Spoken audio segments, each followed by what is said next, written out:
हाफिज सईद को अक़वाम मुत्तहिदा ने दहशतगर्द डिक्लेयर किया हुआ है। आपकी अपनी हुकूमत ISI को इल्ज़ाम देती है कि हम तो हाफिज सईद के लोगों को काम नहीं करने देते, लेकिन ISI करवा रही है। हम पकड़ते हैं, ISI के बंदे छुड़वा लेते हैं। यूनाइटेड नेशन हाफिज सईद पर पाबंदियां लगा चुकी। भारत ये मामला अक़वाम मुत्तहिदा में उठाता कि जिस बंदे को अक़वाम मुत्तहिदा ने दहशतगर्द कहा है, पाकिस्तान की ISI उसकी हमायत कर रही है। हुकूमत पाकिस्तान खुद ये कह रही है। ISI पर इंटरनेशनली पाबंदियां लग जाती। अगर ऐसा हो जाता तो पाकिस्तान की इंटेलिजेंस निज़ाम का क्या होता। ये एक बहुत बड़ी साजिश थी, क्योंकि जानबूझकर डॉन अखबार में खबर छपवाई गई, जिसके नताइज बहुत ख़तरनाक हो सकते थे, लेकिन हम बच गए क्योंकि हमने खुद अपनी गर्दन दुनिया को पकड़वा दी थी। इंडिया और दूसरे दुश्मन ममालिक की जानिब से इंटरनेशनल प्लेटफार्म पर इस मामले को उजागर न करने की वजह से पाकिस्तान ने सुख का सांस लिया। हुकूमत की जानिब से इस वाक़ये की तहकीकात हुई जो मुफीद साबित नहीं हुई।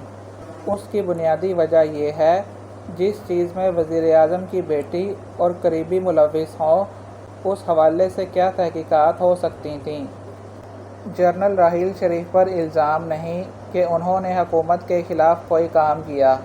राहील शरीफ ये कहते थे कि वज़ीर-ए-आज़म के ऑफ़िस का एक वक़ार है, पाकिस्तान का सबसे बड़ा दफ्तर है, हम नहीं चाहते थे कि हम उधर जाकर तफ्तीश करें। राहील शरीफ कहते, हमने कहा वज़ीर-ए-आज़म के हाउस में वाक़या हुआ है, हुकूमत खुद तहकीकात करे। वही हुआ।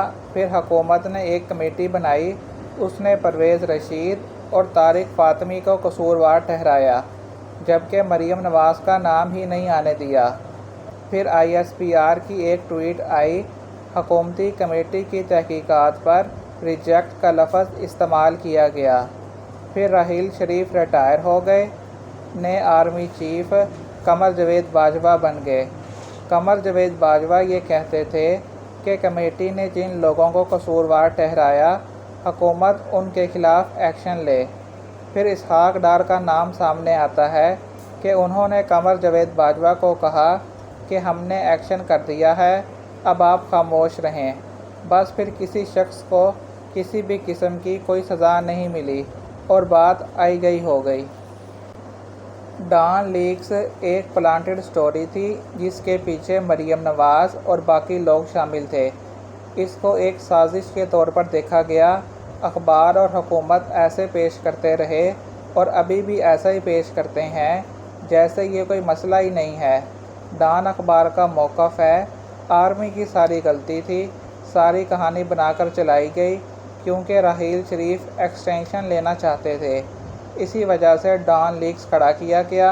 राहील शरीफ अपनी एक्सटेंशन पर कहते हैं, मैंने ISPR के ज़रिए 10 माह पहले ही बता दिया था कि मैंने एक्सटेंशन नहीं लेनी।